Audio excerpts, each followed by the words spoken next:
Heck, I would have for sure air dodge there, just died. So good job, Yeah, Mad you and me both. This is too close. God, I feel dinner cups are poking out my butthole right now. Everything is so tense. What? Are you kidding me? Wow, dude. He was forced to do it, but I mean, you can do it. He's in a band, dude. Of course he likes it raw. And this is looking real good out of Duds here. He's keeping this momentum going. Oh, that's big out of Maka though. Oh, never mind. Still recovers from it. Good option covers there from Mac on the ledge. Oh! Just like that, we're even! Yep. How is this game so close? This is How is unreal. every game so close? There's so much they can kill here. We've seen Mad Cow has to. Ooh. That would have killed too. That Does this mean not again? No! Oh man. I think we just saw why you picked the stage. Another man, that is such good tech. Oh, but here comes the berry into the up tilt. Doesn't kill, but the up air does! Mad Cow takes the game! Holy shit, after a rough start, he brings it back. He was at 189% at the kill screen. Holy shit, Mad Cow. What a game 3.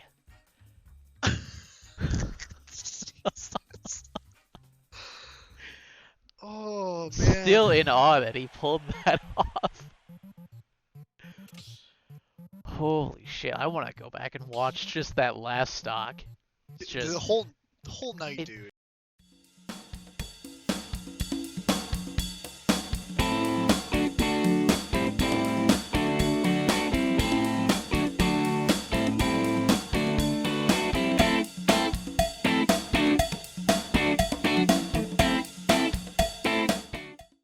Welcome to the final episode of Baddy Café for season 5. I'm Chai. I'm Albino Joe, and we're here, Chai. We made it. It's the end. It's the top 8. Yeah, it's the horizon's just around the corner. As of recording, it's 2 days away. And man, has it been one hell of a season? I think it's fair to say, if you ask most people in the league right now, and most of our spectators, that this is maybe not the most competitive, maybe not the most legacy players, but perhaps the most entertaining season so far. Last week was probably the most competitive day we've ever seen in the history of at least the Smash League. It was so many games. I mean, you said it yourself while you were commentating. So, selling game 3s like they're going out of style or they're on discount. That's what they were. It was just insane, just the number of game 3s we saw in general, and even some of those games were just nail biters. I have a piece of data on that later on a future segment, but yeah.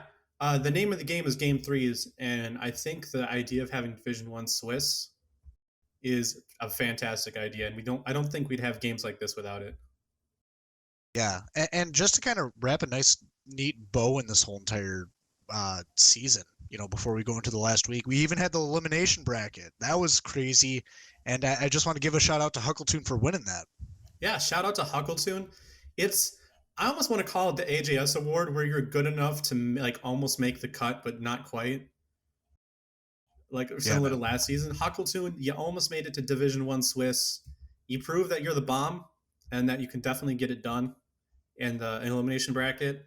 And I also would like to give out another shout out for our another side event winner. Shout out to Candy Jack, preventing a hat trick for Head Reaver and winning the Rivals of Aether event. Ooh. Dang. Hold up. Candy beat the Indomitable Head Reaver. That took way too long to process. I thought that was Head Reaver's game.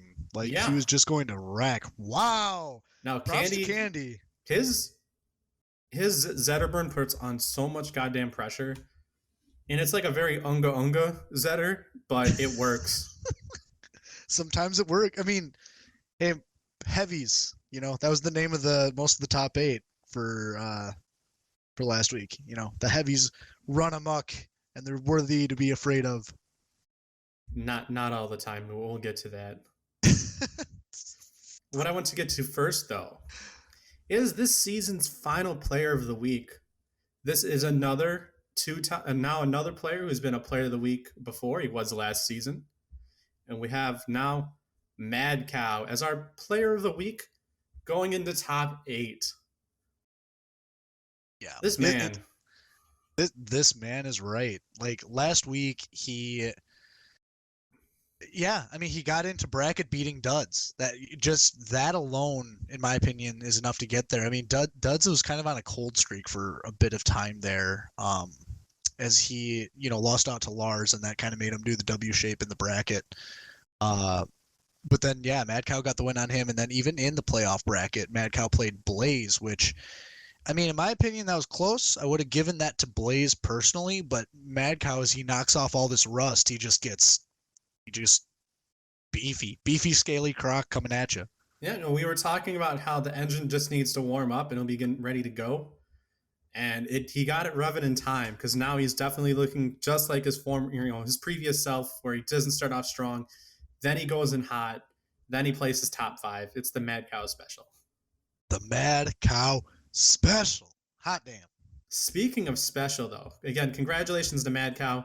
I definitely have him placing top 5. I don't know a single person who might not. But again, congratulations to Mad Cow being our last showcase player for season 5. Showcase player for next week? Is that just the winner of it all? I think so. I don't know if you can legitimately be a showcase player and lose. Makes sense. All right. So speaking of showcase, we have our king of speed running these rounds for our speed recap, which has been probably my favorite adjustment to the show, was having the speed recap. Albino Joe, your previous record is 55 seconds. Well, I could tell you that there's one that's gonna just be a world record, in the lineup, but I'll give each match a fair shot. Yeah. You ready? I'm ready. All right. Well, let's go over the previous week, the last week of Division 1 Swiss, in the first 4 games of top 8, starting with Candy Jack and Ooga Booga. Or not Candy Jack, Ooga Booga. KK and Ooga Booga. KK Ooga Booga. Okay, go. Ooga may have taken the first stock of the set, but KK landed 3 big DK punches in game to turn the tide for himself. Even though KK won game 1, he ended up switching to K Rule in game 2 to shake the match up a little bit. Game 2 again had Ooga take the first stock, but he was able to get the win that time, unlike game 1. So we saw game 3. So game 3, KK decided to switch back to the DK. I don't know why he switched off in the first place. And they went to Smashville, which was really close, especially the last stock where no one had a clue whose kill that freeze frame was. There's a freeze frame. It's the last stock. It was game point.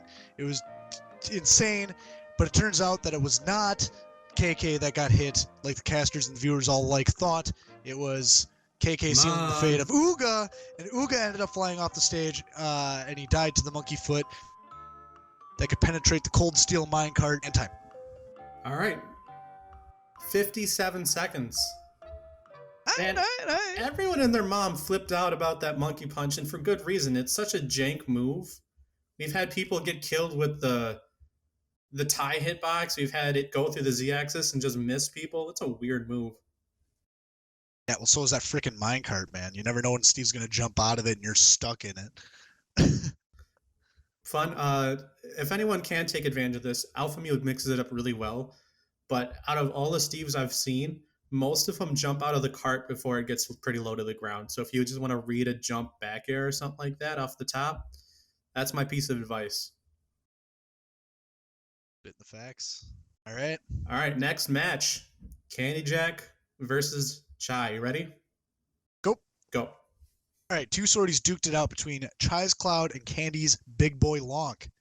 a link, whatever. And an extremely close first stock sadly ended with an SD from Candy, and unfortunately, that wasn't Candy's only SD of the first game. He also fell again after a botched air dodge on his second stock. This seemed like Chai's game to win, as we all saw the two SDs, but Candy was able to pull a win out of his ass for the game one, as he stuck to his fundamentals of projectiles and all that jazz. So Chai ended up losing first game. But then Chai switched to Banjo, which I didn't know you had in your pocket.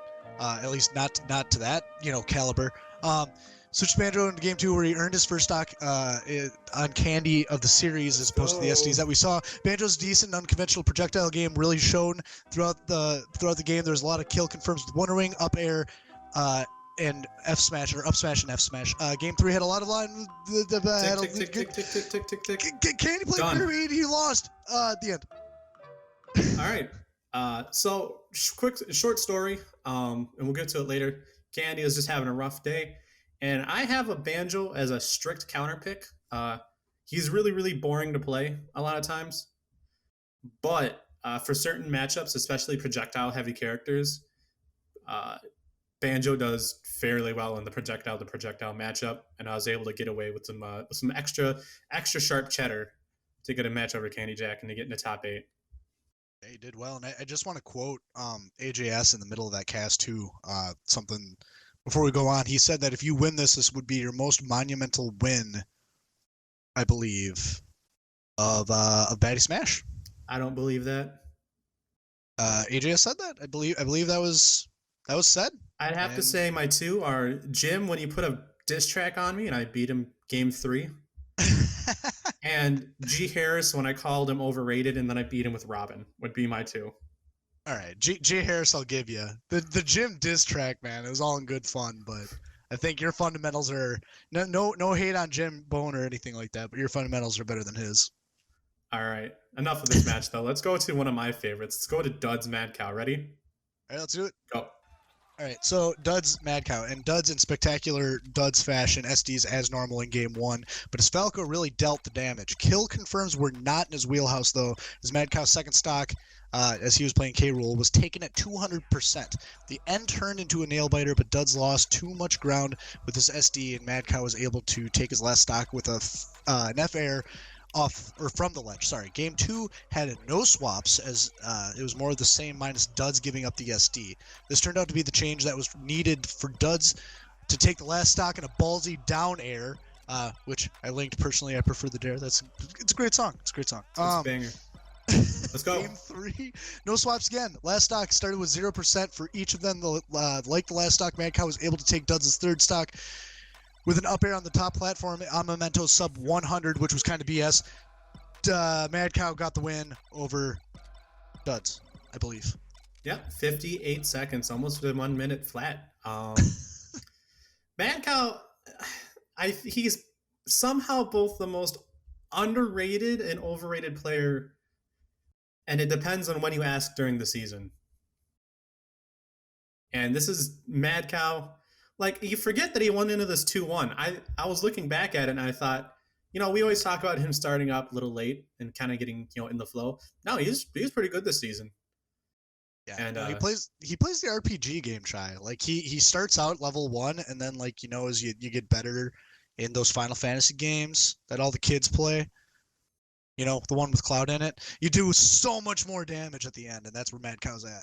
Shout outs to all those who've played tactical RPG games like Final Fantasy Tactics, where you get in a circle and everyone hits each other to gain EXP and you cheese the fuck out of the game. Shout outs to the real ones. Up next, we had Albino Joe versus Head Reaver. Joey, tell me about this game. All right. Well, Albino Joe sucks. What'd he say? Garbage? No, just kidding. Bias Casters, Reaver, Bios Casters was in my favor, I believe. Reavers rocked the Diddy and got the win in the game 1. Lots of bananas, lots of weird grabs, lots of head bonks as we were on Spring Stadium as a gentleman's agreement. Game 2 seemed a lot more close, where Albino Joe was able to get momentum going in his favor, but just a lot of explosive flame spamming and awful counters can't get you a win. The last stock showed to be a little bit of promise, as Albino Joe was able to rack up the damage on Head Reaver's Diddy, but a well-placed aerial got Head Reaver the win in game 2. The only game so far that didn't go to game 3, Also, fun facts, we learned that AJS plays Palutena with a AI neural network and foot pedals. Yeah, time. That was actually your fastest one so far. Congratulations, Albano Joe. You may suck. This may be your worst placement ever in Baddie Smash, but you did that in 51 seconds. Hey. I wouldn't say it was the worst. You Actually, tied no, for 12th. this is the worst. Yeah. This is the worst. Damn. Tied for 12th. Fuck. You know what? We can't all be indomitable, and as we've both seen, the competition below what used to be the old guard is just getting better and better. True Speaking that. People of, keep practicing. let's go into another hot phrase from last year. Still looking good this season. Excuse me, last season. Looking hot now. Let's go to Mulledzor versus Zed, and go. All right, so this match had a bit on the line, as AJS may or may not have mentioned that he would be drinking urine if Zed got into playoffs. In good spirit of the league, Zed switched his name to Drink This, implying urine. What's there to say, though? It was a Dorf versus Dorf matchup. There's massive hits, massive dunks, all sorts of silliness. I don't know how else to describe this game other than a slugfest. Mulledzor got the win through some massive down air kill confirms. That game 1 was one of the fastest games of the night because of those confirms. Game 2 went to Spring Stadium, where we saw Zed opened with a shield break, and then he did a wizard's punch off the edge for a kill. So he got the win in that. Game 3 then. There was a lot at stake there. Saw some basic fundamentals where Mulledzor used his first stock for a one-for-one side B on Zed's lower second stock. So he got like a lot of value out of that kill. With that win, no P needed to be drank by anyone, including AJS. You barely made it. 59 seconds. Whew. Shoutouts to Mulledzor being a big winner on this patch that dropped the week before top 8. With not enough people have got for this, but the tech checking is gone. You can now safely recover as Ganondorf. At least his recovery is still ass, but you can recover a lot more safely than before.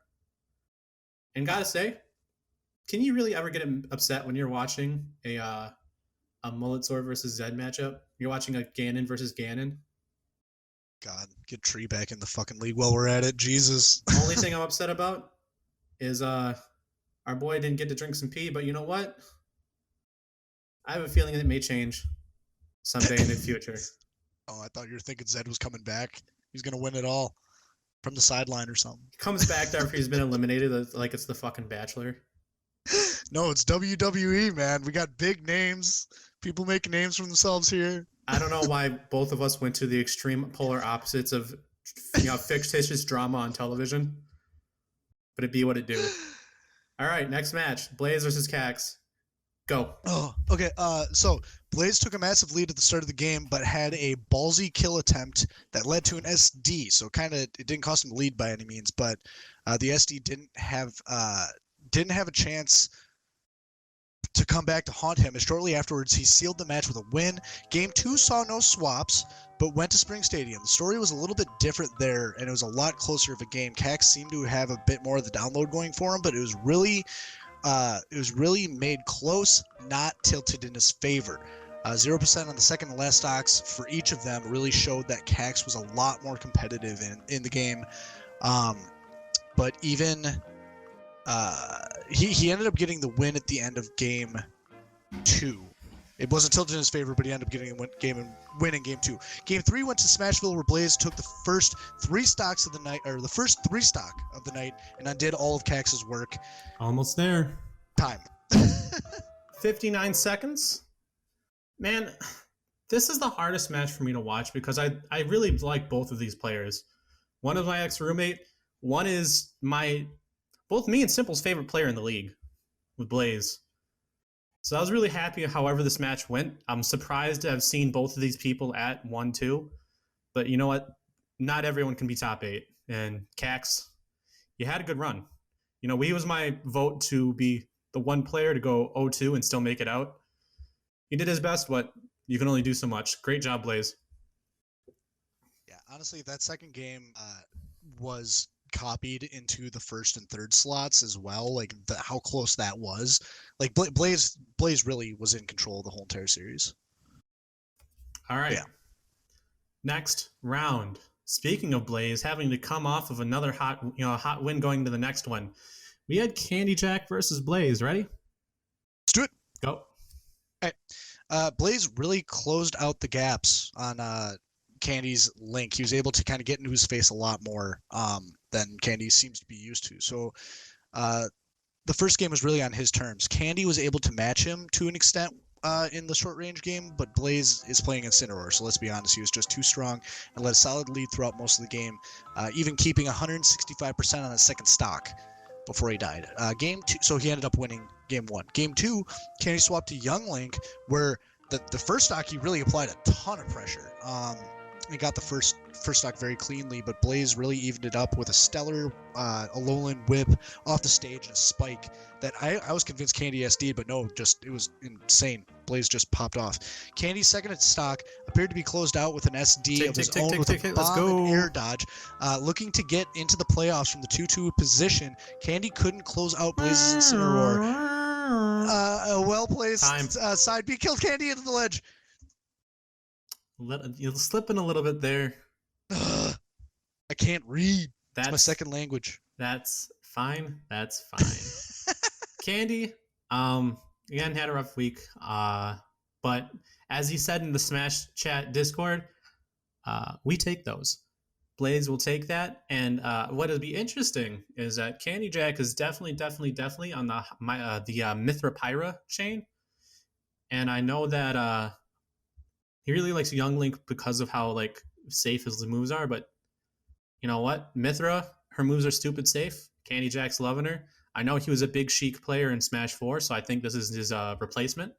And we'll see what he has for us next season. I think he's going to do a lot better. Oh, funny. Next match, Duds versus Heavy Reaver. Blah, blah, blah. Ready? Go. Game 1, fast-paced. Saw a lot of smashes. However, Duds maintained a lead with some clutch fundamentals, because that's what Duds is freaking good at. Spacing, techs, timed smashes, and all sorts of other good stuff. Offstage play, he's really good at that.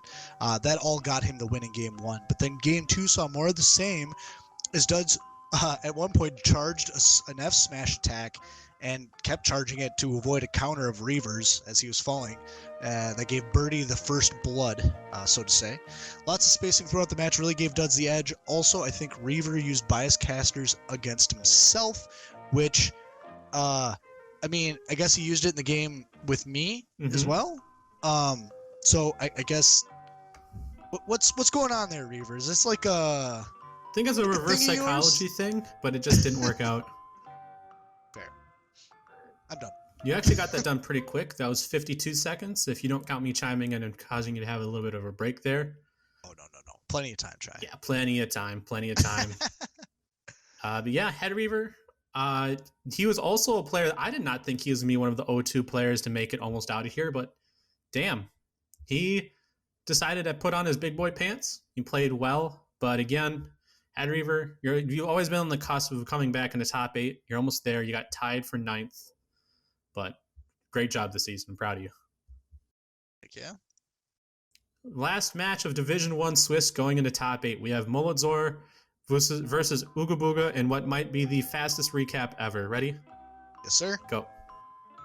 So I know I seem like a guy who doesn't care about lag much, and I know also kind of on the other side of this coin, dwarfs like online lag, quote unquote. But a big F to Ooga, who's DQ'd for excessive lag. I don't know what else to say about this match. It was really brutal to watch, even for me. And Ooga did bust out some troll stuff. There were some funny things that happened over the course of the match, but the cringe of lag just is too strong. So he got DQ'd, and Molozor got his place into the bracket. You had 25 seconds left. Somehow a lot slower than I thought it would have been for just as simply saying, McDonald's Wi-Fi, haha, LOL, Ooga Booga. It's a shame, too, because I actually really enjoyed watching him this season. I don't know what happened. But as you're saying, Ganondorf's, you might say that Ganondorf's like lag. Having played against Molozor, he actually has a very strong reactionary style, and he's relatively technical for a Ganondorf player. So this is probably not being in his shoes, but knowing him personally, he probably was not a big fan of the lag at all. Gotcha. Yeah, I mean, he didn't win that game one, if I remember correctly. So, I mean, it was brutal to watch. Yeah, I have nothing left to say. All right. So, I mean, there wasn't much. It was the fastest one so far at 35 seconds. Now let's go to Alpha Mu versus Duds. Tell us about the sleeping giant being awakened. Ready? Yep. Go. Okay, so this one's got a lot of stuff. Duds' Falco really did work on Alpha Mu's Steve, keeping a solid stock ahead of him for a majority of the game. And Duds' spacing, as I said earlier, games previous to this, is really what helped him get the win in Game 1, where he almost got a JV2 on Alpha Mu. Game 2, though, was absolutely different. Twitch chat banned Minecraft Steve. Word got to Alpha Mu. He unleashed his true power as we saw the Greninja for the first time this season from this rookie. It really put Duds into a compromised position that was unsettling to see for all. Duds did get a bit of a download and attempted to bring it back in Game 2, but Alpha Mu was just too slippery to catch, as Greninjas are. Game 3 then saw Duds swap to Mewtwo, probably thinking that the only way to beat Alpha Mu is with a Mewtwo. This was not true in the slightest. Duds got outclassed again by Alpha Mu. Duds is now in the losers bracket. As normal, to be perfectly honest, especially when he won in Season 1, if I recall correctly. I probably fucking that up. But Mew goes to winners. Let it be known that even if you are Omega Mewtwo X Omega form, you're still psychic fighting, and Dark is strong against you. And the Dark Water type Greninja is Alpha Mew's best character. We had mentioned it earlier where we were talking about his Steve, but I told you low-key is not his best character. I guess what happens when you lose to Steve, or if you make the choice of banning Steve, you awaken the sleeping giant, you bring in Alpha Mew's Greninja, and it's a rough time. Alpha Mew putting on a clinic, and that's what we were all looking forward to potentially seeing was that Greninja. Yeah, he was memeing this whole season. Like that hurts. It hurts some people, especially myself, to say, but he was memeing. It hurts me too. I got dumpstered by this fellow. I mean, I've only beat him twice in friendlies, but I felt good that I was able to beat both. But then you see him on the stage, and it's a different thing entirely. Oh, yeah. All right. Yep. But yeah, Alpha Mew, with Candy Jack gone, I think KK might be your only threat coming up to this point. Maybe Duds pulls it back. Hey. Spoiler alert, I'm going to beat Duds in the loser bracket. Just be aware there. Just watch out. But who else? Who else? Lars, maybe. The Kingslayer? Let's talk about him. Let's talk about Lars versus Molitzor. You know, the player that I'm still counting out even to this day, even though he's amazing. Lars versus Molitzor. Ready? Let me spell it out for you, Chai. Go. All right, so this matchup, Lars versus Molitzor, you wanted to have you slugfest in your playoffs, you got one. Lars, King of the Bowser, Molitzor, King of the Dwarf, duked it out. Game 1 went to Battlefield, where Lars got an early lead and closed it out with a 1-for-1 off the stage that Molitzor might have been able to control but didn't, and we're all bad here.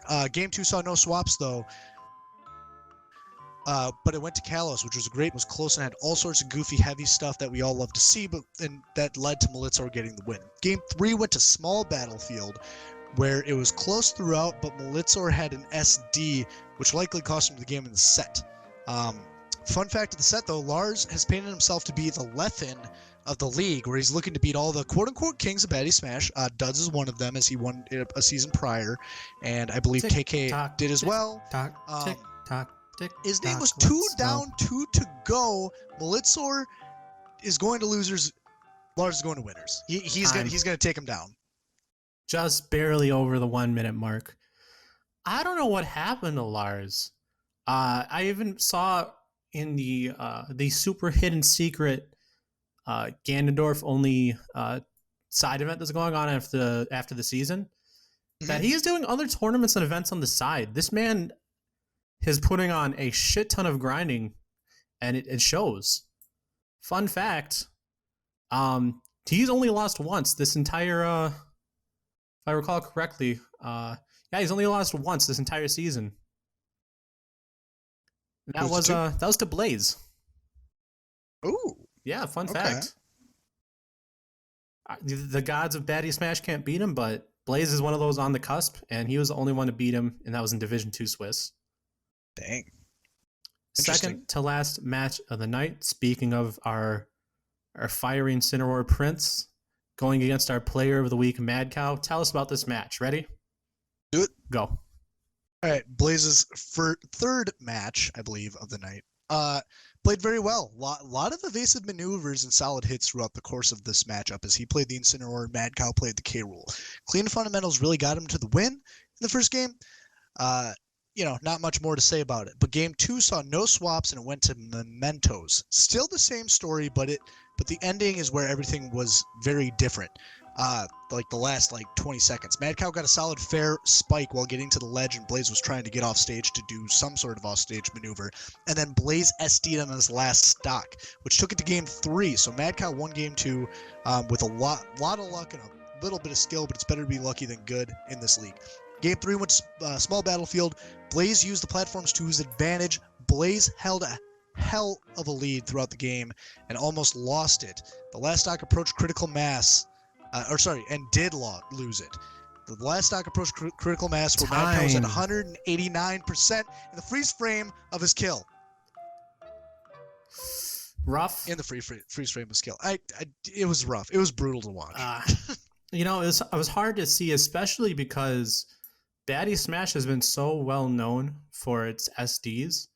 And surprisingly, this season, especially in Division 1 Swiss, we've had very, very few SDs. So it hurts when you see it like this, even more when you're used to it. Yeah. I mean, this is the upper echelon of the players, too, It's like, why SD? What's going on? All right. And our final match of the night. Let it be known, 5 out of the top 8 players right now that are left in this league play heavies. We used to, and we'll get to it, but we used to be sponsored by heavies. However, just because you play a heavy doesn't mean you're going to win. Joe, you want to tell us about Chai versus KK? That was a shit show. That was a hot mess inside a dumpster fire, inside a train wreck. I'll ask you some rhetorical questions out the gate. Let's set the timer. Go. All right, Chai, let's discuss this game. Hashtag sponsored. Okay, I get it. But I thought you were memeing during the hashtag sponsored. Game 1 was a free win for KK. I know that you were thinking that heavies win you games. I knew the mirror probably would be hype or something, but man, that was brutal to watch. To your credit, Chai, you did take a stock off of KK's DK, as DK yourself. So props to you for that. But that was a homie game if there was one. Game 2 was real though and saw Banjo, which was sick. A lot of the tech that you busted out with the Wonder Wings, grenades, etc. looked really clean, and you made work of KK throughout that match.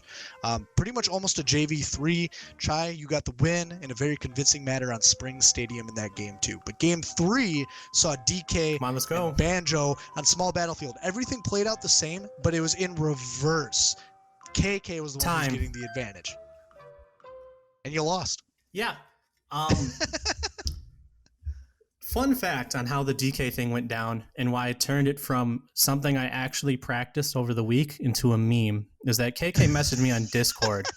We didn't know how the top 8 would play out, but for whatever reason, we thought it was going to be Mulledzor versus me by the way of the seeding.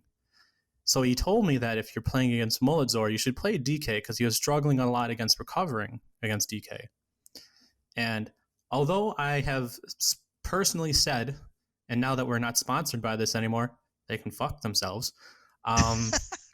I do not like playing heavies. However, DK is my highest heavy in Elite Smash. Elite Smash means nothing, but other than you're not garbage at the game.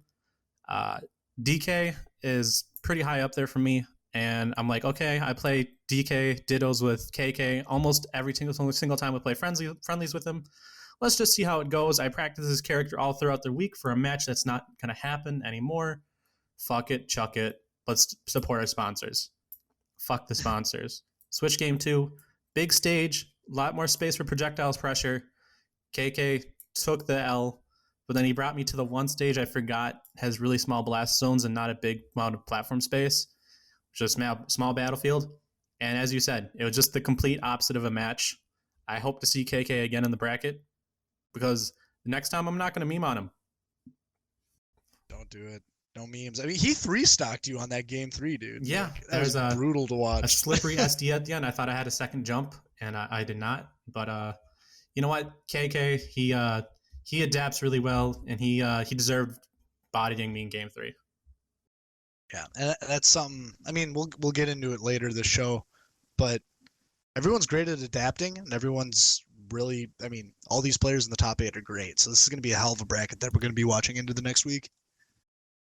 All right, well, that was it for the speed recaps. Joe, you both made a record, and I'm not even counting the one where someone got DQ'd. You made a record speed on a regular match. I'm proud of you. Yeah. All right. We'll see how I'll we do take that. next season. But up next, Oh yeah. Wait a minute. What are we waiting for? There's a stare down between you, between me, and this segment influenced by Sierra Leone. Who? Or Sergio Leone. What? The director of The Good, the Bad, and the Ugly, and the inspiration of The Good, the Bad, and the Baddie. Ready for our final Good, the Bad, the Baddie of the year, or of the season, Joe? Let's do it. All righty. So The Good, and I got the data on this. The Good is, we've talked about it all throughout the season, how great Swiss is. And we kind of talked about it earlier about how many game 3s we had. But holy cow. I looked at every single season, seasons 1 through 5. And let it be known as a disclaimer, Swiss bracket automatically means there's going to be more matches than a regular top 16 double elimination bracket. Division 1 Swiss was 16 players. Before we had 16 player playoff brackets. All that said, with just being into the first week of top 8, like the first 4 matches of top 8, and in Division 1 having Division 1 Swiss done, we already have more elimination games, so either going to game 3 or game 5, than any other season by a lot. Season 1, the recording on Challenge is a little sketchy, so it only shows one game that went to best of 3 or best of 5 to the final game. Season 2, 3 games went to elimination game. Season 3, the closest one to now, was 8 games that went to either game 3 or game 5. Season 4 had 6 games that went to game 3 or game 5. Season 5. Albino Joe, I want you to guess how many games throughout Swiss bracket for Season 5, Division 1 Swiss, went to game 3. Regular season Swiss, not Division including 1 the last Swiss. 4 playoffs. Not Division including the 1 first 4 Swiss. games of the playoffs.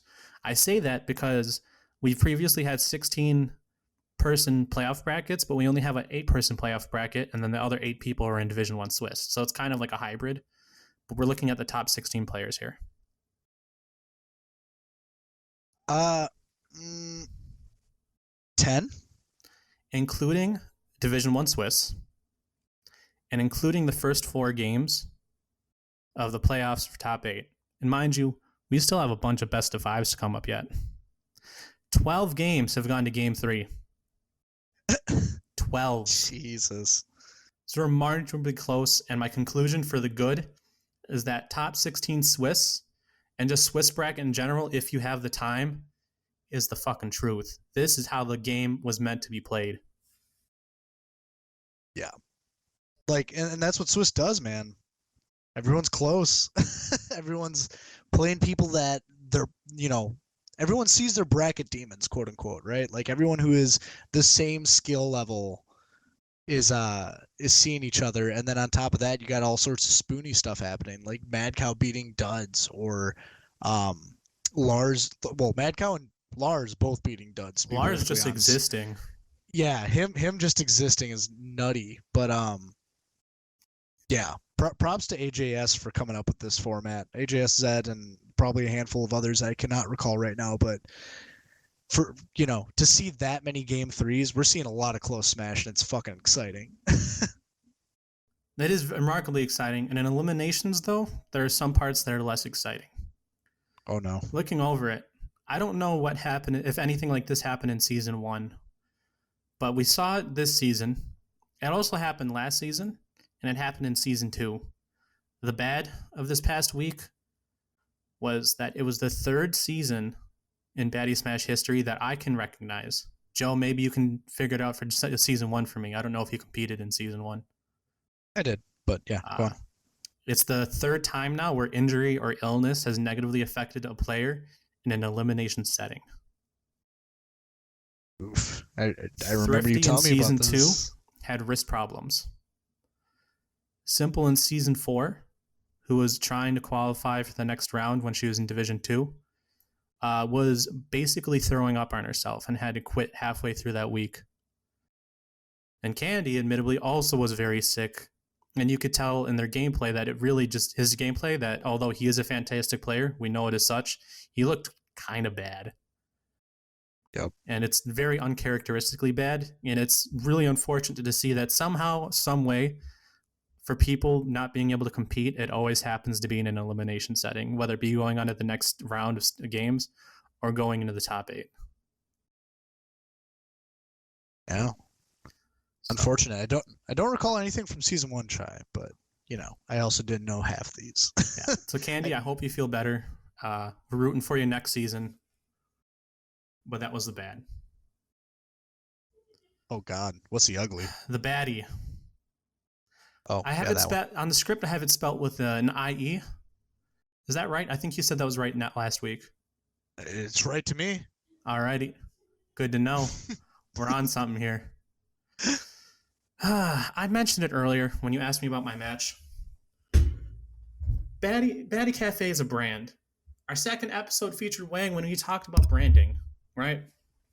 Yep. We want to support those who support us. Baddy Smash League is very, very influenced and supported by heavy characters. However, when you try to appropriate heavy culture in sake of your sponsors, sometimes it's not worth it. We lost a big sponsor this past week because I suck fat nuts at DK. We ain't good enough to beat those guys, and it was proven out there today. It's that simple. We're not good enough yet. We got a long way to go. We got a lot of work to do. We're close, and close don't mean... And you can put that on TV for me. I'm tired of coming close, and we're going to work off till we ain't close anymore. And it may take some time. We're going to get it done. We aren't good enough. They're better than us. Black and white, simple, fact. Could've, would've, should've is the difference of what I'm talking about. Embarrassing fashion. Somehow not 3-stocked, though, when I was 3-stocked as Banjo. But it somehow looked worse than my Banjo in Game 3. So, the baddie is that we lost a sponsor, Joe. We got a really good one for this episode, but I don't think we'll be... we've been sponsored by Heavies for 2 episodes now. I don't think it's going to come back anytime soon. Yeah, dude. Good riddance. This league needs less Heavies. We need some Pichus. We need some... Give us some Sheiks. There's room. Yeah, there's room for like a third Palutena. There's some, get some Sheiks in here, man. Get some. I like the Tinks out of AJS. We got space for all. Oh, dude, buddy, we could talk about that if you want. Why didn't you play Bayo? Yo, Bayo. I played one friendly against KK as Bayo, and I got dumpstered. And I was like, you know what? Maybe now's not the time. Anyway, fair enough. Speaking of our sponsor, we're gonna come back for the rest of this episode with a new segment and some reflections over the season. But now, we're going to take a quick break to introduce you our newest sponsor. Hey, Epic Smash Gamers. During hardcore gaming grinds, you need the right drink to stay at the peak of your game. Do you know what you need? P Fuel. This is most likely not your dad's energy drink. This uber juice is jam-packed with sodium and electrolytes to keep your body right after the sweatiest of matches, and is sourced from the highest quality above-ground pool water. Don't believe me? Here's a testimonial from epic gamer and Baddy Smash Commissioner AJS0. It was very impressive. No, I really need P in the near future. I needed it. On one hand, we have a man who regularly plays Super Smash Bros., knows some Ganon mechanics. On the other hand, we have a man who wants you to drink this. Beautiful, beautiful, beautiful, beautiful, beautiful. Blood flowing downstairs. My mouth being saved.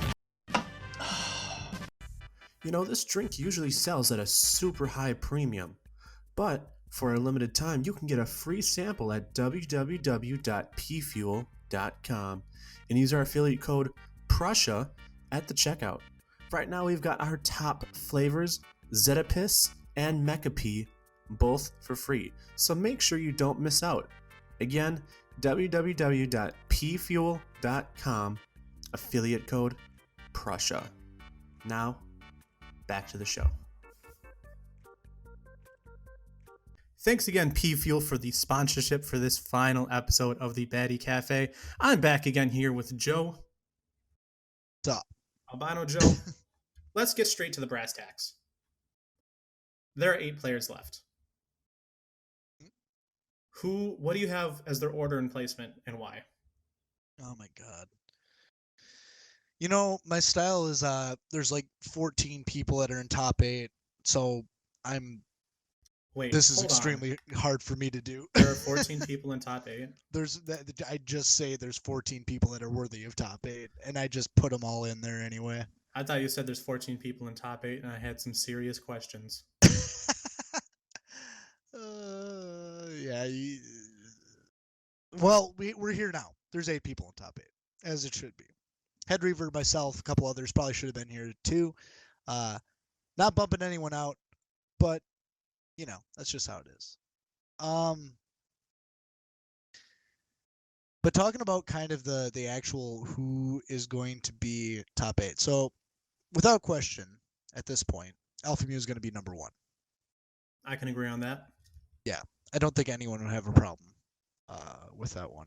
But the remaining 3 in the winner's bracket are very hard to place in my mind because KK has been showing signs of vulnerability. You know, he's been showing that even though he's God, he does bleed. And Lars is the one who's responsible for that in the first place. And then Mad Cow is just, his engine's revving. So who knows where the Croc's going. So this might be Lars' season. You think he's going to come second? I think he's going to come second. Looking at the bracket, because KK faces off against Alpha Mu relatively early, I'm also on the train that Lars is going to place second place. Lars train, let's go. He's going to come in second. He's going to beat Mad Cow. He's going to go against Alpha Mu and lose, but that puts him in losers round 4, and I think he's got a chance to either beat KK again, beat Mad Cow, or spoiler alert, faced against me for that third place. Okay, it's possible. I mean, Chai, this is another. I mean, also to note, this is a season where you're on fire as well. You've been beating, because what? Who'd you beat to get in a bracket? I beat my Candy. bracket demon, which is Albino Joe. Yep. I beat Cax, and I beat Candy Jack. Okay, so Cax isn't in the top 8, unfortunately. Candy also isn't in the top 8, so it's kind of confusing. Like, how meaningful are those wins? You played KK for the loss, but you might have had it if you didn't give him a homie game, buddy. Look, for the brand, man, we got to support our sponsors. And you know what? They're not our sponsors anymore. So heavies can suck my fucking dick. Boot him. Get him out of here. Oh, I love it. But no, like for real though, like playing duds to get through losers is going to be interesting. And duds is another person who's kind of been showing vulnerability. So you're on a hot streak as far as I'm concerned, and duds is on a cold streak. That he overturned with that Reaver game. So that matchup right there is going to be really fun to watch. Here's where I am right now. I actually think the match I'm most worried about is me versus Duds. Duds and I have played relatively frequently against each other, and he's probably, of all these players in the league, I've played against him the most. Actually, no, Cac's number one. We used to be roommates, but Duds probably a close number two. However, last time I played Banjo against him, he didn't take a game off of it. I know he doesn't like facing that character. I know his characters are light, and they like having projectiles in neutral, and Banjo eats that shit up. I think Duds is going to choke, and then there's Lars versus Mad Cow. I feel more confident against both Lars and Mad Cow, regardless of how good Lars is, than I do against Duds right now. If I can get through Duds, I can definitely beat Lars or Mad Cow. That puts me in losers round 3, where I maybe play against KK, maybe play against Molzor or Blaze. But let it be known, I've now proved not only to the world, but to myself, and I shouldn't even say this because this happened last season too. I went to game 3 against KK last season. I went to game 3 against KK this season. I think I can, for the first time in my life, beat this man. Now feel confident going against KK, and I think I can at least place either 4th or 3rd this season. Okay, all right. Some confidence coming through there. It'd be interesting because Mad Cow, in my opinion, is more of a wild card. I think that'd be a better matchup for you. But Lars, man, he's so there's what can you expect from this man who's just popping off? Fun fact: I'd rather play against Lars than Mad Cow in losers. Ooh. Banjo versus K. Rool is a really ass matchup. Oh, and yeah, spoiler alert for those in top 8, I'm probably only playing Banjo for the rest of the season. A lot of my other characters are looking crusty as fuck. Well, at least you're... I've been drinking a hot minute, so I'm swearing a lot more. Shout outs to placing this as not meant for kids on the YouTube system. Oh, dude, if Baddy Smash, oh man, always keep that up. Jeez, I feel like I typically swear like a sailor. Fuck. Yeah, I think Duds and I may have the most volatile placing this season out of anyone. I think we can't even call Lars or Mad Cow volatile anymore. When Mad Cow's placed top 8 back-to-back seasons, or top 5 back-to-back seasons, and the fact that Lars has just proven to be fucking a king-slaying Lannister and just going through some of these top players. He is. Like, I think he is just on the hottest of streaks. Like, you're on a hot streak just because of the way that the Swiss worked out. But Lars has been seeing, I mean...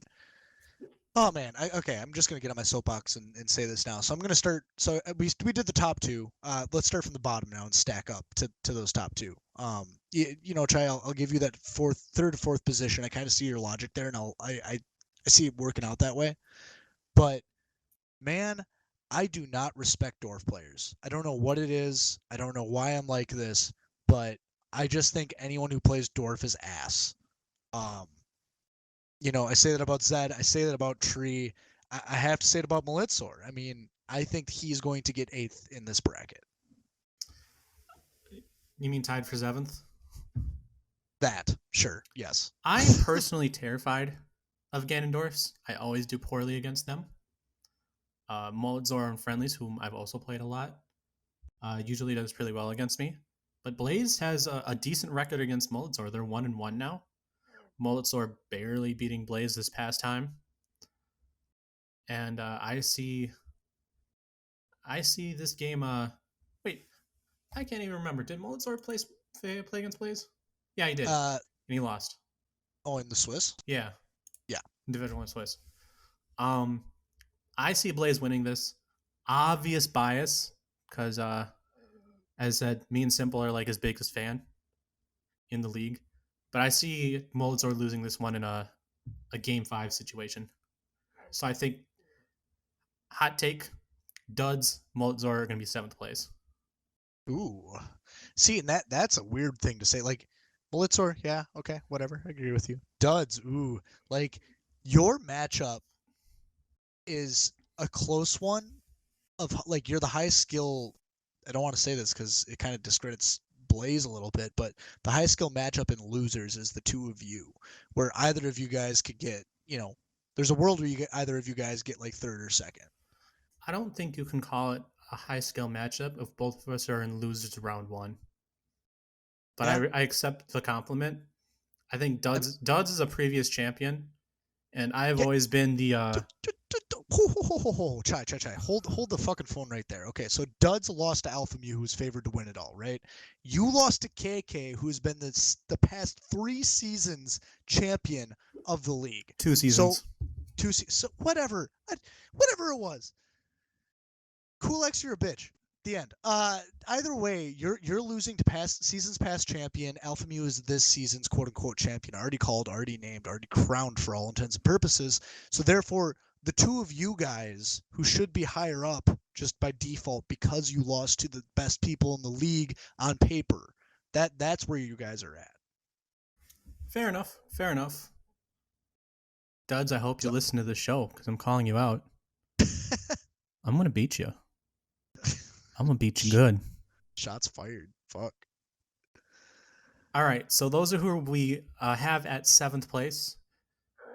5th place. Here's how I see it going. I see KK losing to Alpha Mew, no question. I don't think Alpha Mew is going to lose a set. I don't think he's going to maybe even lose more than 2 games. I think maybe he goes to game 3 or game 5 with KK, maybe loses 1 or 2 games. Maybe he loses a few games against Lars. I think Alpha Mew is just the clear-cut favorite. Both you and I agree. But I think KK goes into losers bracket against Moldzor and Blaze. Moldzor and Blaze, I love them both. You're not beating KK. And then I see Mad Cow. I have Mad Cow as an upset over Lars. I think Lars's run against all these players comes to a halt. I think Mad Cow will just do a very, very strong job flexing him out of projectile pressure. So this is my upset of the bracket is Mad Cow over Lars. Yeah, I think so. I have to differ from you on that one. I think Lars is going to win that one. I think he's kind of just he's being, as we said earlier, the Kingslayer. Like, he's looking to just get some solid and convincing wins. And if he can beat KK and he can beat Duds, I don't see why he couldn't beat Mad Cow. I think he's still going to get that. All right. Either way, Lars or Mad Cow loses round 2. I'd be playing against them. I feel confident I'll be able to beat both of them. All right, so that puts Lars or Mad Cow in 5th, as well as Moldzor and Blaze in 5th. For me, I have Blaze 5th. I have Lars Mad Cow. Lars 5th. We're going on to losers round 3, which would be KK versus me as a rematch. I can see this would be for 4th place. Yep. I see it. This is where I can see my run coming to an end. Against KK? Against KK. I think this is what's going to come down to stage picks, to who can be more diverse and mix it up in neutral, and who can adapt better. It is well documented that I have, in a competitive setting, never beaten KK. It is also known that in a competitive setting, I have, aside from the crew battle last season, always put up one hell of a fight, whether it be in real tournaments or in Baddy League. It's not like I've never gotten 0-2'd by KK, to my knowledge. I've always gone game 3 against this fella. I know I can beat him. I know it's in me. But if I were to put this match like a 1st to 10, I think KK would take it.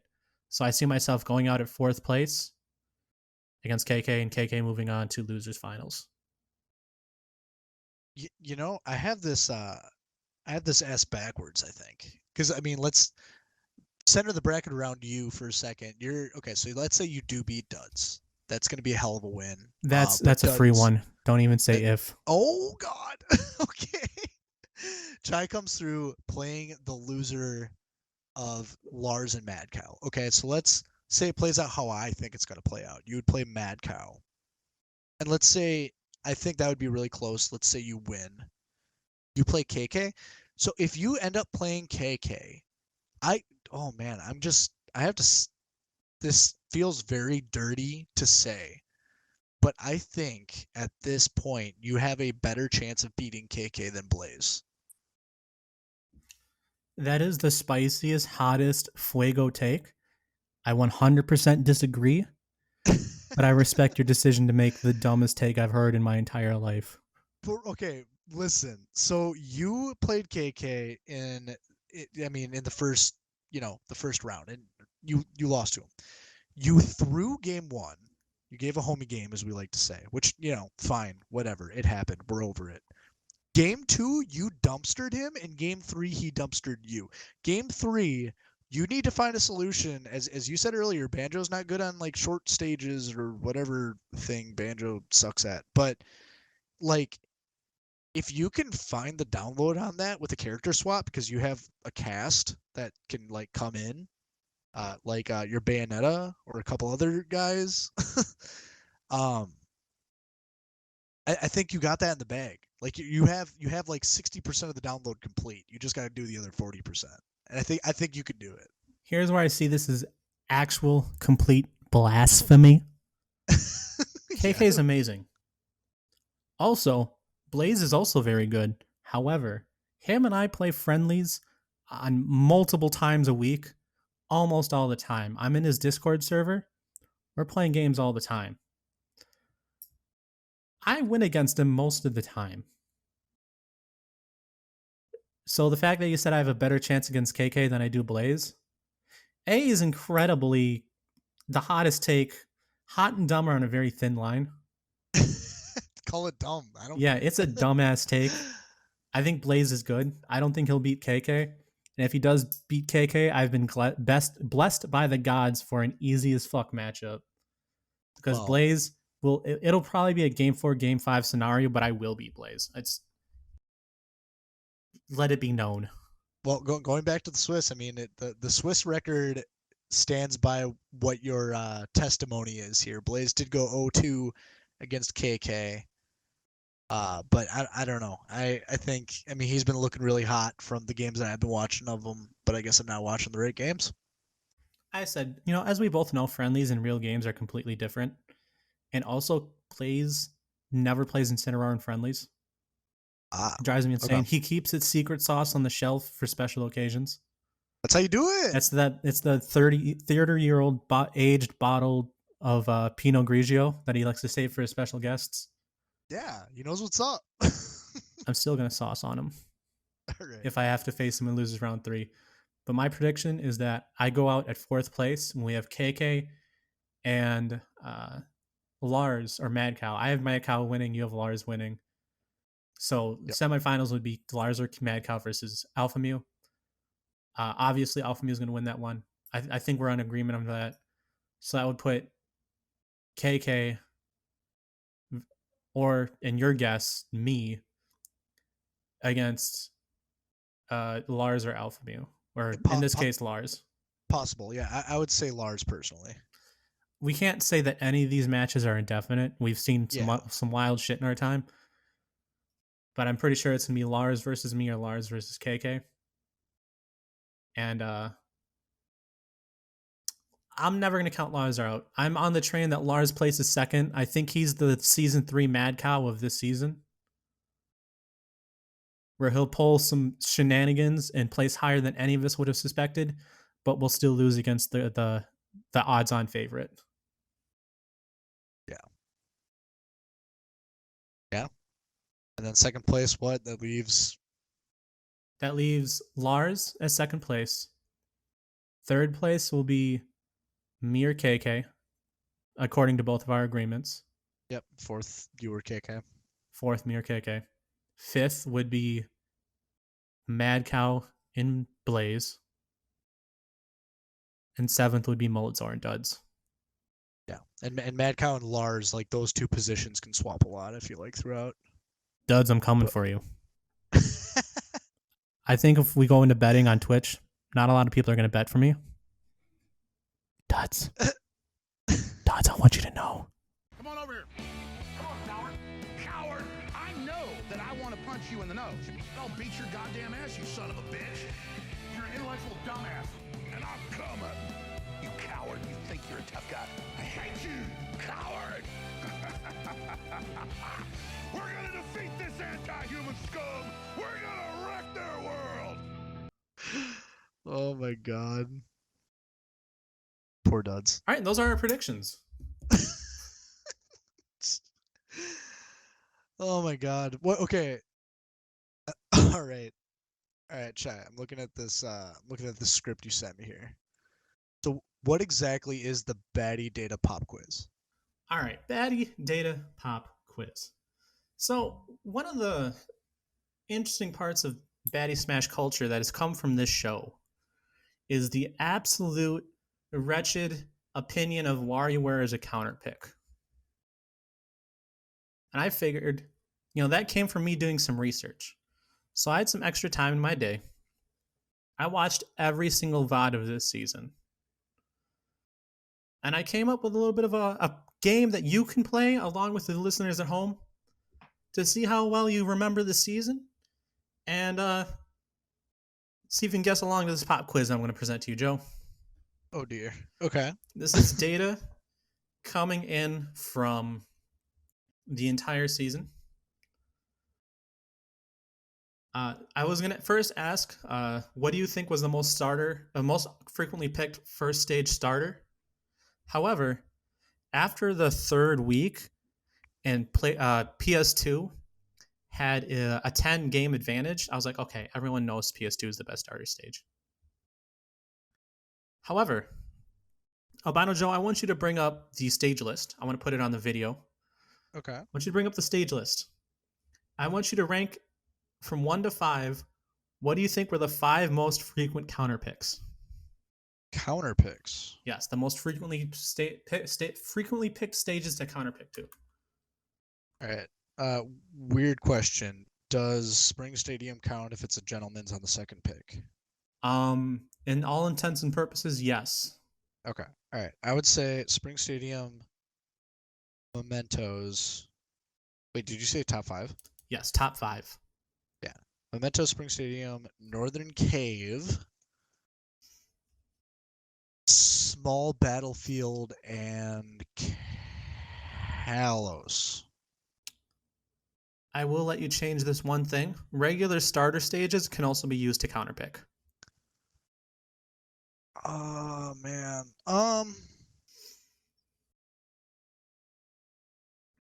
Switch Kalos to Town and City. That'd Close. be the only change I'd do. Very close. Audience will see what you guessed at home. Number 1, the most frequently picked this should be no surprise to anyone. The most frequently picked counter pick stage was Spring Stadium at 18 picks. Mind you, there's some stipulations with this one because a lot of it was gentlemen for the sake of the culture. But all the same, you do have the choice to not pick it 18 times. Damn. The second most frequently picked counter pick stage at 16 picks was Small Battlefield. Ooh. The number 3 with 11 picks as the counter pick was Regular Battlefield. What? Yeah, 11 choices. It might be hard to register because you probably saw a bunch of different Omega variants of the state, or not Omega, Battlefield variants with different backgrounds. But Battlefield was the 3rd most frequent counterpick stage. Wow, okay. 4th, and this is my favorite stage to be added to the stage list, Northern Cave was picked 10 times. And lastly, mainly probably just because it has banger music, Mementos was picked 9 times. Wow, I'm surprised that was last on the list, though. Figured that was higher up. That was top 5. The most infrequently picked one as a counter pick was a Final Destination. Wait. There's one that was less picked than that. Really? Yep. Okay, I'm not going to count Gentleman's Castle Siege. Nope. Not Castle Siege. Which one? Lilat. Oh yeah, Lilat was picked 0 times. Yeah, my dude. You know what? And also as a counter pick, Town and City was also not picked. Oh. I'm really mad though. I love Lilat. Most of my characters do really well on Lilat. No one lets me go to Lilat. Same, but I don't want to go to Lilat. I always want to go to Lilat. There's 2 reasons I want to go to Lilat. 1, most of my characters do pretty well in Lilat. 2, few legal stages tilt people like Lilat does. That is the ultimate tilt. So if you can win the mental with a stage pick, that's something special. Yeah. All right. To follow on that though, those were the 5 most popularly picked counter stages. I'm going to let you in into a little bit of a detail. This question was inspired by Candy Jack. When we did the WarioWare baddie piece, where counter pick, I looked at the data and picking WarioWare was just dumb statistically. Mm-hmm. Candy brought up a good point, and he said that most likely, if you are choosing a counter pick stage, that means you lost the first game, and are likely the odds-on favorite to lose the second game. Okay, that's pretty accurate, right? Yeah. So I decided to look at the win-loss record of every single counter pick. And of those top 5 most popular picked counter pick stages, not including, we don't have data on Lilat or Town and City as counter picks because they were never picked as a counter pick. Of those top 5 we just went over, 1 is the only counter pick stage with a winning record. 1 is one with a close to 50% win-loss ratio. And the next 3 have the worst records out of any counter pick stages, regardless of the number of times they were picked, not including Lilat and Town and City, because they have 0 entries. Albino Joe, I want you to rank those 5 most popular stages. And again, I'll tell them to you another time. Battlefield, Mementos, Spring Stadium, Northern Cave, and Small Battlefield. I want you to rank them from the best counterpick stage win-loss ratio to the absolute worst ratio for win-losses on a counterpick stage. Okay, this is going to be kind of weird. Should I give them all to you at once? You can go 1 to 5. You can take breaks in between if you want to. Can I explain how you're answering that? But let's start with what you think is the best counterpick stage, the only counterpick stage with a winning record. If you pick this counterpick, I think that's Small Battlefield. I think Small Battlefield has a really good place for a counterpick because it's just those 2 platforms, and you're able to kind of use them as evasive maneuvers against projectile characters, and that's just kind of the base mindset in my mind. It's also a smaller stage, so you're able to close gaps. So people would pick it against range characters pretty quick. Yeah, I know that pain. The 50-50 is the silly one, and I kind of want to just say that's Spring Stadium. I don't actually know, but it's that or Battlefield maybe, but I think it's Spring Stadium, and then the rest are Mementos, Northern Cave. Well, in order, it'd be Battlefield, Mementos, then Northern Cave. I gotta say, you impressed me 1 out of those 5 times. Oh, shit. I will say this. Small Battlefield was picked 16 times. It has a record of 10-6. Ooh, it is a very good counterpick stage. That one was surprising to me. Given that the notion you have to conclude that if you're picking a counterpick stage, that means you lost game 1 and are more than likely to lose game 2. Small Battlefield was surprising. The second best stage, picked 10 times as a counterpick stage, with a 40% win rate, was Northern Cave. Ooh. That's a weird one. The third best at 11 picks was Battlefield. Battlefield, this is where it starts to get ugly. Battlefield had a record of 2-9 with an 18% win rate. Wow. Spring Stadium had the most picks at 18, but is the fourth one here and the second worst pick out of any pick you could have made. Actually, no, it's not the worst. It's not one of the worst. Smashville didn't make the cut, but Smashville was also a horrible counterpick stage.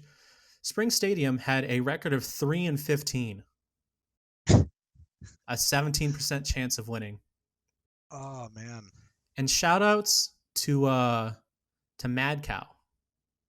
The absolute worst stage, regardless of how many times it was picked. Again, aside from Lilat and Town and City, the absolute worst counter pick. And it's a bit of a honey trap because the music on the stage is great. But Mementos is the worst counterpick stage of this season. Quick disclaimer. After going through a lot of the matches to try to find clips for Mad Cow, who is our Showcase Player of the Week, I noticed that I miscounted the amount of times that Mementos was picked by 1. Mementos was picked 10 times, and there were 2 wins on Mementos and 8 losses. 20% is still an awful record, but it no longer would make it the worst stage. Just as a quick correction for the record. Mad Cow had the only win on this stage as a counter pick. And the record for this one, out of 9 picks, is 1-8. An 11% win rate on Mementos. Oh, that's silly. Wow. So more of the story, unless you know your character has a really good advantage on a certain stage, like if you're Bowser and you can go to Battlefield, go to Battlefield. But if you don't know, maybe give Small Battlefield and Northern Cave a shot, because those have the best win percentages as a counterpick stage. Yeah, I mean, in my head, it makes sense that Mementos would be one of the worst because typically people just pick it as like, it's a bigger stage, I can live longer, and I might be able to get a kill in that time frame. Well, guess what? Your opponent has the exact same advantage as well. Battlefield is just vanilla as fuck. Spring Stadium is just it's Spring Stadium. For the culture. That's all it is. It's for the culture. Yeah, pretty much. And then Northern Cave, the 50-50, I mean, that kind of makes sense. It's just it's a pretty balanced stage. It's hard for me to think of someone who benefits from that. Like a lot. Mm-hmm. So it's just a very, very vanilla. I will say this about Northern Cave, and I really like it for Bayonetta. It's why I did lose to Alpha Mu, by why I counterpicked Bayonetta on Northern Cave. I believe out of all these stages, it has either the first or second lowest ceiling. Oh, okay. So combos off the top for Bayonetta are really easy on Northern Cave. TIL. All right. Cool. The next 2 questions for both Joey and the audience at home are related. First 2 were stage picks, questions about stage picks. The next 2 are related to character picks. So, on the on stream, we very much so frequently dunk on people who swap characters. Yep. It is very well known that the best players usually play either one character dedicatedly or have one counter pick that's just enough to get them by. However, we had 40 instances where someone swapped from one character to another. This includes people who won their game and swapped to a new character, as well as lost their game and swapped to a new character. I want you to guess. I'm giving you 3 options on what the win rate was for character swaps. Was it A, 25%, B, 42%, or C, 53%? What was the win-loss ratio for character swapping?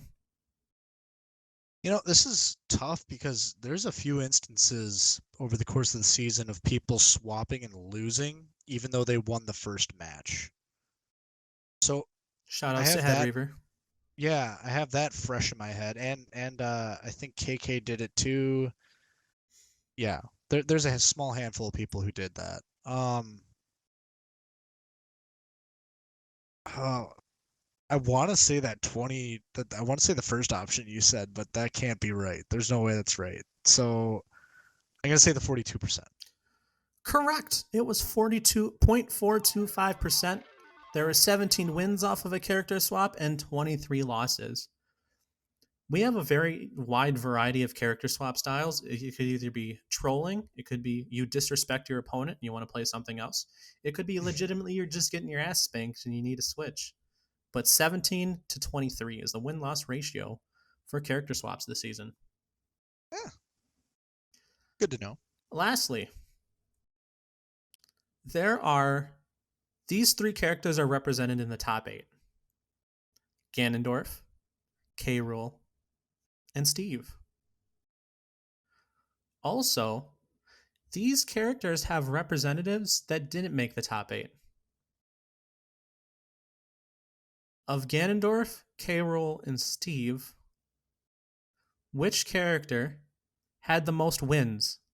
Individual, not set wins, but individual game wins.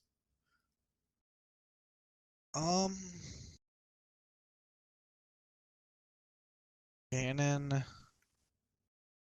Steve. Who was the last one? K. Rool. K. Rool.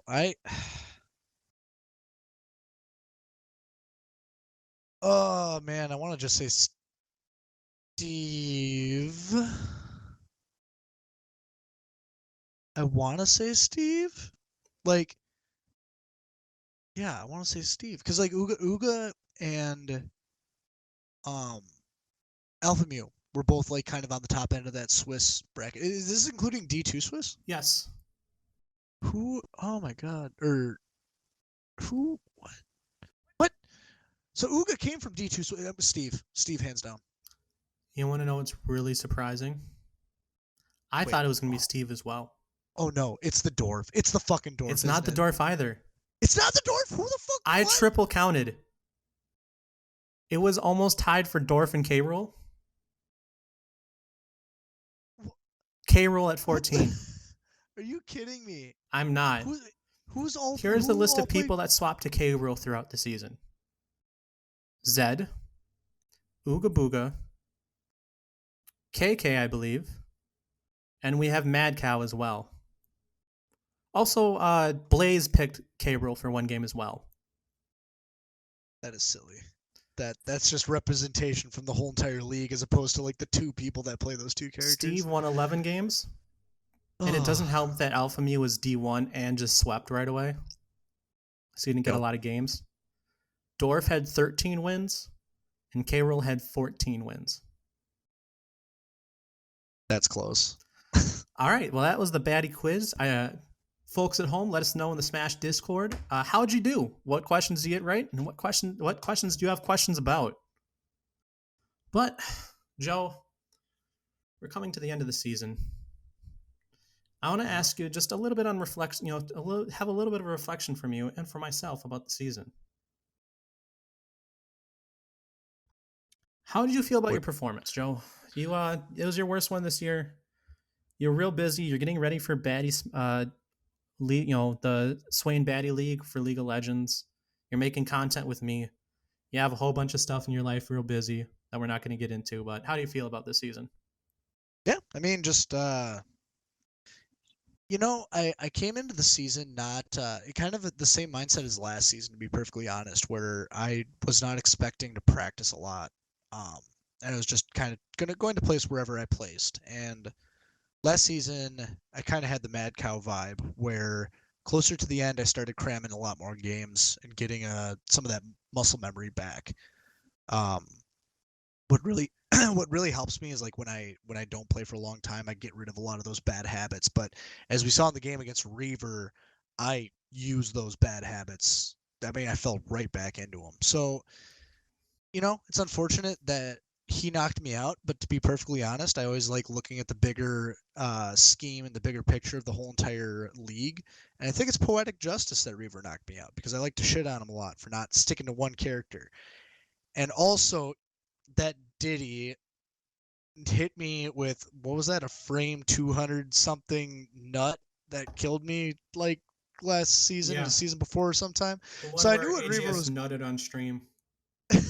I knew what Reaver was going for, and that just makes me respect him all the more for that, especially since he stuck to that character for both games. But you know, I'm relatively proud of how I did. Not terrible, but unfortunately couldn't get into the bracket. How about you, Chai? What's on your mind? My only goal was top 8 this season. In between season 4 and season 5 was the least amount of Smash I played between seasons. I didn't know what character I was going to play going into the season. I didn't really care. I just wanted to have fun. I think that was my main goal, was instead of getting too sweaty over it, just have some fun. And I made my goal. I made top 8. I'm shit talking Dud super hard. I'm not sure if I will beat him. Pretty sure I will. But if I don't, I made top 8. And as simple as that. I'm happy with where I landed. That's how you tilt people, dude. You gotta throw some of that small shit talk in between, or you know, just put your foot down and then just don't revisit it again. Speaking of that top 8, though, D1 always changes. There's always new faces. There's always new players. Players last season who are in D2 coming to D1. People who are in D1 somehow disappoint going to D2. It's back and forth. We also don't know what kind of talent is going to be added next season, or if even any talent's going to be added at all.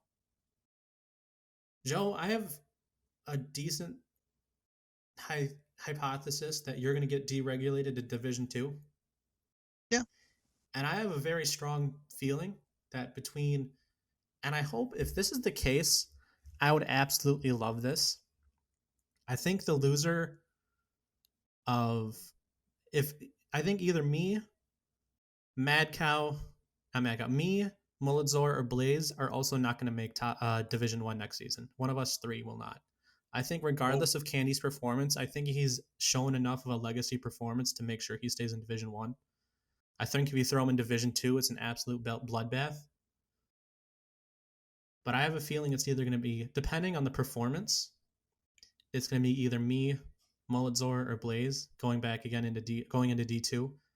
And I really, really, really, really, really want there to be a playoff to fit that final Division 8 spot. I'd love to have like the losers, the 7th place finalists face off to stay in D1.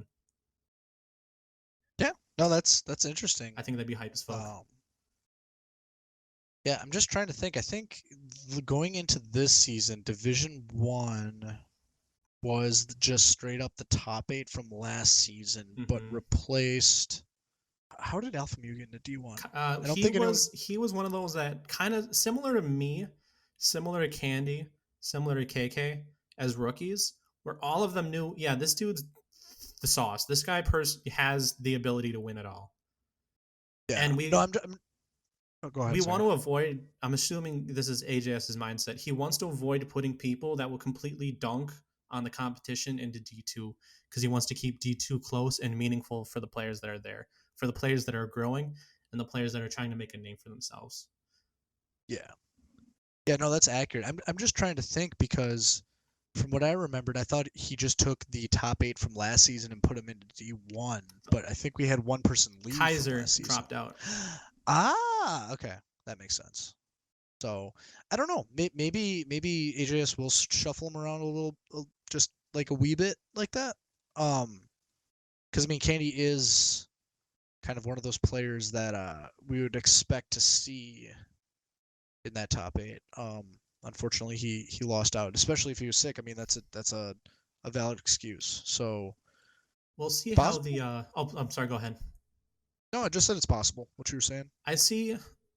If both Blaze and I, and mind you, I don't think either of us are going to lose.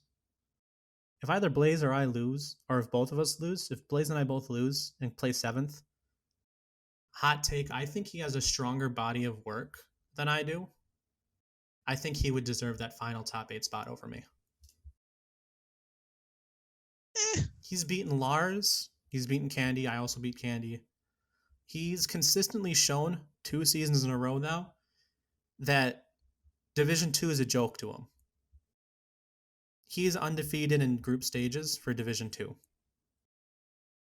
The man does not care. The man has proven twice now that Division 2 is easy peasy lemon squeezy. Yeah, I kind of agree to an extent with that. As I said, the key word is body of work. I might have had at sometimes more highs. I do have a winning record against Blaze, but I think overall, when you look at their wide margin of things they've done, I think Blaze has more of a reason to be in top 8 than I do. Yeah, I mean, I think whoever loses in that matchup between Blades and Malitzor, because personally, I think you and Duds are hot right now, like in terms of gameplay. Blaze Malitzor, if there was a person who'd be quote unquote booted out of D1, it'd be one of the two of them, and it'd be whoever loses that matchup. I guess I respect you as a player a lot more than you're respecting yourself this time, because again, you can give KK a run for his money. You are able to beat some of the, you're able to beat the fringe players like myself and stuff like that on a consistent basis at this point. It's just kind of a question. Yeah, I think it's just a question of Malitzor and Blaze. I mean, Malitzor beat Zed to get in against Uga, who he just won with the DQ. Blaze, on the other hand, had more meaningful work, as you kind of say. He beat Cax, who was kind of a fringe player as well. He beat Candy 2-0, which, again, granted Candy was sick, but it'd be really interesting to watch that matchup on a good day. I don't know.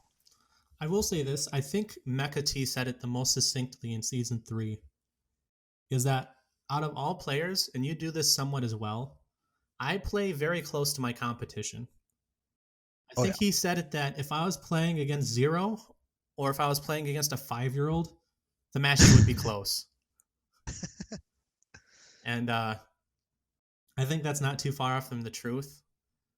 And I think that Blaze has just shown more so that in his experience in 2 seasons in T2, like he doesn't lose in D2. That's as simple as that. He just wins. It's just what he does. I mean, he even beat Lars, who we have both going second, like placing second. He's the only person to beat Lars as well. So I think Blaze is perhaps the most underrated player in this league. I would put me as potentially, and I thank you for respecting me, I would put me as the most overrated player in this league. And I would love to see if Blaze and I somehow both lose and go into 7th place. I want to have a playoff against him to see who fits that final top 8 spot. I think that would be hype. And I think that's what D1 might look like next season. Could be true. Last question for reflections, though, before I ask you just the open-ended, how do you feel? Sure. Spring Stadium. Should it be made a starter next season? Oh, starter. I mean, AJS rides a line between competitive integrity and memes. And I think he just for the sake of the league, he'll lean, like in the microcosm of like individual games, he will lean towards competitive integrity. So I think it makes sense that Spring Stadium would stay a counter pick. That said, if I was told next season it would be a starter, I would not necessarily be surprised. But I think that that stage is advantageous to too many people. Yeah. On the flip side, that's my take. That's a decent take. On the flip side, we lost Yggdrasil for Spring Stadium. Of the stages we have, and there are a few examples that might make it. As much as I hate to say it, I don't think Lilat should be a counter pick stage. I think it should be off the stage list. If there was one, it'd be that one. If no one's going to choose the stage ever, again, the stage was not played ever this season. Yeah, but I think that also was for banning purposes. You know, I think everyone was banning it over and over and over again. I think it's just that unfavorable. Still sticks to your point though. I think if we were to swap out Lilat for any stage, whether it be the return of Yggdrasil, what if we put in a goofy stage like Great Castle Cave Offensive. Siege? Like Castle Siege Castle or Siege. Yoshi's Island Brawl or Yoshi's Story. Personally, I'd love to see Yoshi's Story replace Lilat as much as I love Lilat. I know you'd probably like Yoshi's Island Brawl to replace Lilat because if I recall correctly, that is your favorite stage. Yes. There's a lot of different ones we could put into that spot. I would put Yoshi's Story. What would you replace Lilat with? You know, probably unpopular opinion, but just because we've been talking about it for many seasons now, Castle Siege has to find its way into this sometime. I mean, we have WarioWare as one of the small stages that we have, but Castle Siege brings different advantages and disadvantages to like a small stage format. That would be personally my pick, but what does my pick matter? Yeah, we'll see. Maybe I know AGS is a dedicated listener. Maybe he takes these thoughts to heart. But I think if we had Castle Siege, it'd have the same situation as Lilat, where it'd be banned very frequently. Whereas I think Yoshi's Story is a stage that's legal in a lot of competitive events, so I think that one might stick. But I wouldn't mind Castle Siege. I think for a lot of characters who kill early off of the side blast zones, that they'd have a grand old time. And I think it'd be a quality counterpick stage to balance out against stages like Spring Stadium, Northern Cave, Kalos that have like just wide platforms. I think that would be a great counterpick stage for the exact purposes of being a counterpick. Yeah, I mean, my mentality is typically you have like two, like counterpick stage that fits like two purposes. So I don't know. Like I haven't given this a ton of thought. But you have, you know, Kalos and Northern Cave that are similar in format, but each of them serve a different purpose. You have a low ceiling on Northern Cave and a high ceiling on Kalos. You got Spring Stadium and Smashville. Spring Stadium's wider, Smashville's a little bit smaller. So you kind of have like these two things that you get out of each pick that you're kind of looking for. I mean, there's multiple things that come into each stage too, but that's kind of the very vague, broad brush that I see stage selection as. So having, you know, quote unquote, two forms of a mementos match where you don't necessarily have a flat surface to run up on, but you have a couple platforms, but one's wide and the other's not. I think that'd be beneficial to the counter pick stage. Yeah, I think in a vacuum, aside from the fact that the stage has its variety of jank, I do think Castle Siege would be a great one for the sake of what you just stated as the value of a counterpick. Yeah. Lastly, but also, I mean, your pick also fits that too, because if I remember right, that one's similarly formatted like Battlefield is. Yeah, and it has it's a small lot bigger. blast zones as well, which is the kind of the point smaller? of Castle Siege as well. Got it. Okay. At the end, though, do you have any last thoughts about the season? Oh man, I mean, I think this has just been an absolute crazy. I mean, the season as a whole, it's hard to wrap that up in a bow after seeing last week. Last week, you know, the culmination of everything that happened in Division 2 and then seeing Division 1 Swiss break out how it did at the very end of it, and then even seeing the playoff bracket. Like, the end of this has just gotten so hype. I think that's amazing. I really like this experiment that we did. I mean, the Swiss format always adds value to this league. Having two sets of Swiss is insane. Yeah. I guess we're gonna stick in it and stay bad, and I don't know what else to say other than that. I forget who mentioned it, but I think my only qualms with this format, I think Swiss is the truth. I think Swiss should just be the way this game's played in a competitive format. And so what I'm thinking is that the only thing that people have disliked is that Division 1 players just do nothing for the first 3 weeks. I think it was. I don't want to discredit, but I do think it was Blaze who said maybe there should be more games for players who do not play right away. Is either Blaze or Lars? I don't recall, but those are the ones who said should play, should have some sort of format to being in top eight and what do you do when you're in top eight not doing anything. I hope another reason why I hope I win my match and don't get deregulated is that we have the Chai Invitational as the event in between for D1 players. If I'm not D1, is it really the Chai Invitational anymore? Oh, I mean, you can host it, just you're not going to be in it. yeah, that would hurt a lot. I really think Swiss is the truth. From a production standpoint, I think our team did great. I know it was a real experimental season for Baddy Café, but I think where we are right now, the format we have is a really good one. I still have ideas and ways to help it grow, but Joe, it's always a pleasure. It's 2 seasons now that we've done this together. Big fan. But hell yeah. Yeah, sentimental. I'm glad you're here to record the show with me. Yeah, you too, man. I mean, you're the brains behind the operation, and you do all the editing and stuff like that. So honestly, this wouldn't be a thing without you. You just you plan it all, and I kind of show up. Now you bring the heart. So I will say this though, thank you guys for listening to the last episode of this season's Baddy Cafe. The one thing we're probably not going to do anymore is weekly interviews. But if you are listening, that probably means you're a dedicated listener. If you ever want to be interviewed, just let us know. If you've already been interviewed before, we can probably interview again, but we want to make sure that people feel comfortable and that we have something valid to talk about. So if you are interested, just let us know. But until next season, this is Chai. I have been Albino Joe.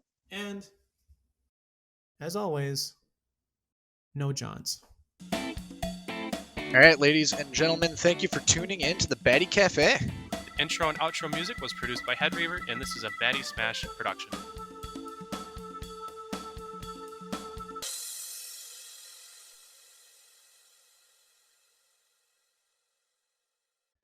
Go on. Go on. All right, all I remember is that I carpooled with Mecha T down to where Swift was going to college at the time. And he takes it out of the fridge. And it was just like cloudy as shit. I'm like, what the fuck is that? He's like, I'll tell you later. And I don't know what the fuck he's taking in this car trip as I'm in his car with him. Oh my god. And eventually it all clicked and AJS drank it and it was just, oh my god. Why did he drink? Was it premeditated? What happened? It was some, I can't even recall like what made it happen, like what got to that point. But it was just like a low-key joke that was like, no, it was something like no one would like want me to drink their pee, or no one would do that to me, or it was something along those lines where it was like kind of begging the question, if I recall correctly. I'm sure you could ask like AJS, Zed, Mecha T, ask any of them. They'll probably be able to clarify because I was kind of fringe this whole entire thing. I was just there. But holy shit, it was funny. Did he describe the flavor, the texture?